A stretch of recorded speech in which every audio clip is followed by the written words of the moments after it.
Welcome, Red Ice members. Thank you for tuning in. Very nice to have you along. We are continuing our very interesting conversation with Geoff Stray from Diagnosis2012.co.uk and, of course, the author of Beyond 2012, Catastrophe or Ecstasy.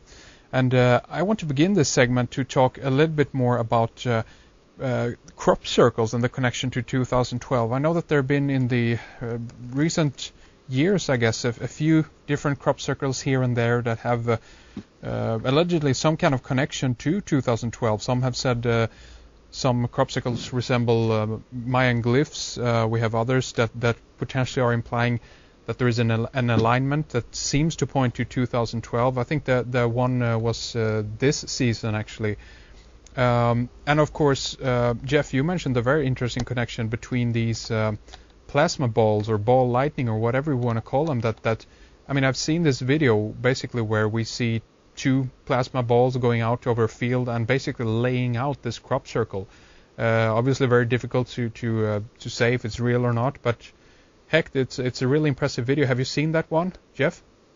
Yes, that's quite a controversial one, that, because I mean, this has really split the crop circle world into two camps.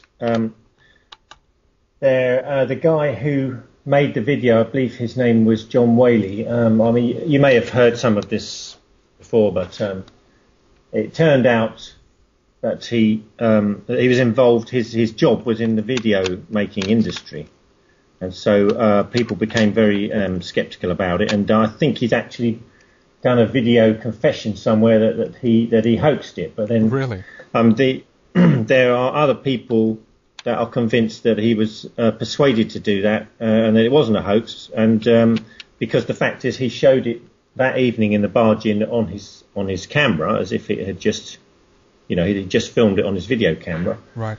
And a friend of mine who works in the video industry said that to do the amount of what he calls high-end changes would require a high-end kit, he said, in order to work on it at home on a computer. He just didn't think there was enough time between its being found and him turning up in the pub for him to have done that. But, right. So I don't know. I mean, as you say, it's a very impressive bit of video. And the fact is, I have Andy Thomas, who's the guy who runs that crop circle group that I joined back in '97. Him and Barry Reynolds, who also used to help and run it, they went to interview a couple called the Tomlinsons, who were eyewitnesses to a crop formation appearing on the South Downs. And during that experience, this, I can't remember if she said it was a ball of light or a whirlwind now, because it varies. I think it was probably a whirlwind. As it came right past them, this thing had formed the just a fairly simple crop formation, and came past them, and it made such a loud noise that it actually physically broke her eardrum. So, I mean, she was in no doubt at all that this was a real phenomenon, because it had a quite a dramatic physical effect on her by shattering her eardrums. And I myself have spoken to, I gave a girl a lift down in Wiltshire once, who lived on a farm. And she told me that she'd seen one of these appearing in the daytime, just as a sort of like a little mini whirlwind going through the grass, staying still for a minute, then shooting off. And she went over, and there was a little crop formation. So there is a real phenomenon here. And how many of these are, I mean, obviously there are teams of hoaxers out there who are getting quite good at it now. Sure. But I think there's still a core phenomenon there of, I mean, that one that appeared on the top of Milk Hill, where there was over 400 circles a few years ago. That, to me, is just, I showed that picture to somebody. This was like a neighbour that I hadn't met before, actually. It was just, the phone rang, and it was someone who'd rung up about crop circles, and I came back and said, oh, that was so-and-so talking about crop circles, and they said, oh, yeah. Those things where those two guys did it with planks of wood, isn't it? I said, well, actually, have you seen this? And I got this photograph out and showed him a photograph of this formation. It filled the entire field on top of Milk Hill. over 400 circles, and his legs very nearly gave way underneath him as he looked at it. He had to grab onto something. Oh my God, it's actually, that can't be man-made. He just said it just couldn't be, because it was so, to make that in one night, they actually worked it out that it would have to be under 30 seconds for each circle to be made in less than 30 seconds for the amount of darkness there was between dusk and dawn. And I know a guy who was camped in fact, I've met two people who were camped on the edge of that field that night, and it was pouring down with rain and blowing a gale, and they, there's no way they could have even put their heads out the door. And yet there was no footprints in it when they came out of the tents in the morning. It was pristine. There's this core of a real phenomenon there. Yeah, definitely. Is this the one with like 6 arms spiraling out, and it's incredibly many circles? It's almost kind of slightly twisted, and this popped up in, let's see here, looking at a picture, 17th of August 2001. Do you know if that's the one? Yeah, that's the one. That is the one. Yeah. Interesting. Yeah. It's a sort of Julius set. I mean, mathematically, I don't think it is a Julius set, but it's like a multiple version of the single. One of those single arms is called a Julius set, and one of those appeared at Stonehenge a few years previously. They say in a 45-minute time window in the daytime. So there's about 3 witnesses from different places who said it wasn't there, particularly a pilot who flown one way and then flew back again. Oh, interesting. So I mean, one can't help to kind of speculate a little bit then, because again, which you're connecting a few very interesting dots here. If we think about the research of the Russian guy you mentioned, Alexei Dmitry, and his idea about these balls or plasma or some kind of energy coming in, entering into our solar system, and well, it fits. Sorry, yeah, it fits in very well with. I mean, ever since the early 90s, there's been a group of scientists in Michigan. Well, it's basically. Levengood, William Levengood, is the main biophysicist who's been doing the study, and he's been assisted by John Burke and Nancy Talbot, and they call themselves BLT, Burke Levengood Talbot, and they've looked at people have sent them.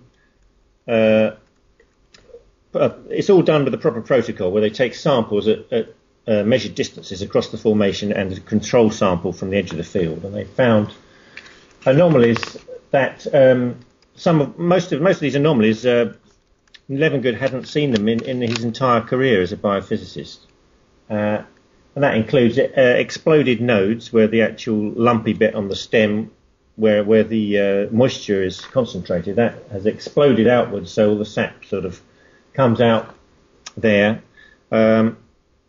In some cases where the node hasn't exploded, they look at it under a microscope and they find that the actual pores have enlarged. They found in looking at the seeds from across the formation, they found in many cases the seeds are either completely sterile and won't grow anything, or they have an accelerated growth rate. And out of that, the team actually developed a patent on a method of improving fertility of seeds, and they did that by, well, I mean, it's not known exactly what that process is, but I think it involves microwave radiation, because what they found was that a way of replicating this exploding node was to put a bunch of these stalks in an industrial microwave, and the flash heating in a microsecond causes the moisture in those nodules to turn to steam and either burst its way out by making a hole, or make these microscopic pores larger. Right.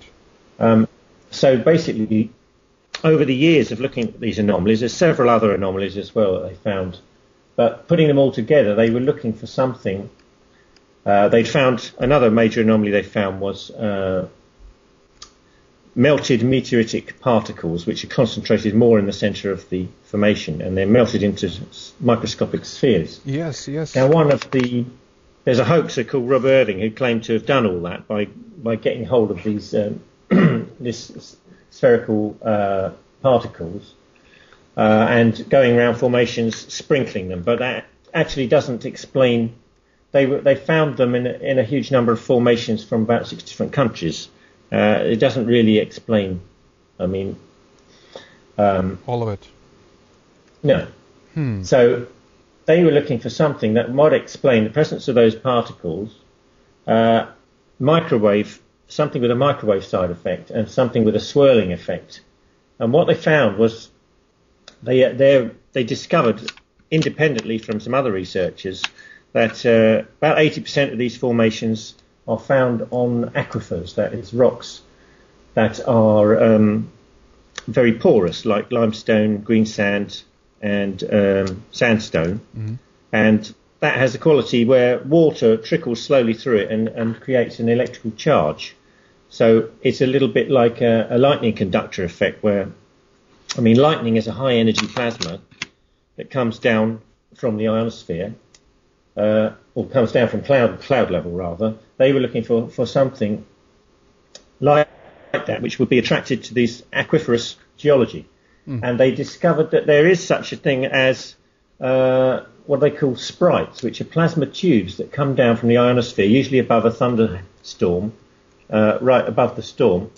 They haven't been observed coming right down to ground level, but they theorised that some phenomena like this, or phenomenon, singular, must be a sort of plasma tube. If a plasma tube was to come down from the ionosphere to as far as ground level, it would have the qualities, it would have the side effect of microwave radiation, it would have the swirling, it'd have the heat, which would cause the softening of the crop so it bends, and as well as that microwave effect. Mm. And it would also bring down, a lot of the meteoritic particles are gathered up in the ionosphere, so it would bring them down and concentrate them in these formations, and the heat would melt them into little spheres. This was the idea. So they seem to have got the beginnings of an explanation, but they then went on to quite a complex development of that, where they a little bit like the way that in a snowflake you can get various kinds of pattern. Mm-hmm. There are various in this whole process. There are various criteria that depending on the atmospheric conditions vary in their quantities, and so in the different quantities of those various criteria, that would cause the different patterning that we get. But to me, that's not a very good explanation, because these patterns are meaningful to people.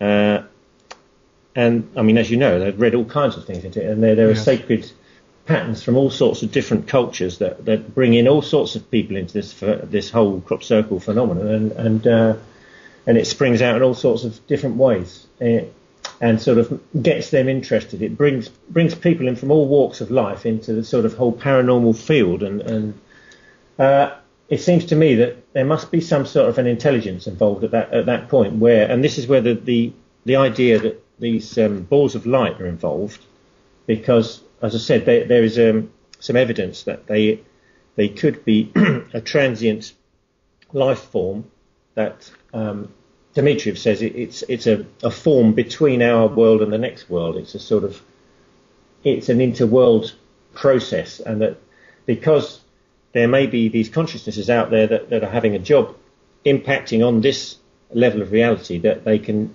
attach themselves to these balls of light and then communicate with us via these patterns, these meaningful patterns. Why do you think that they are here at this particular time? Is there connection to 2012 here then, do you think? Well, I do actually, yeah.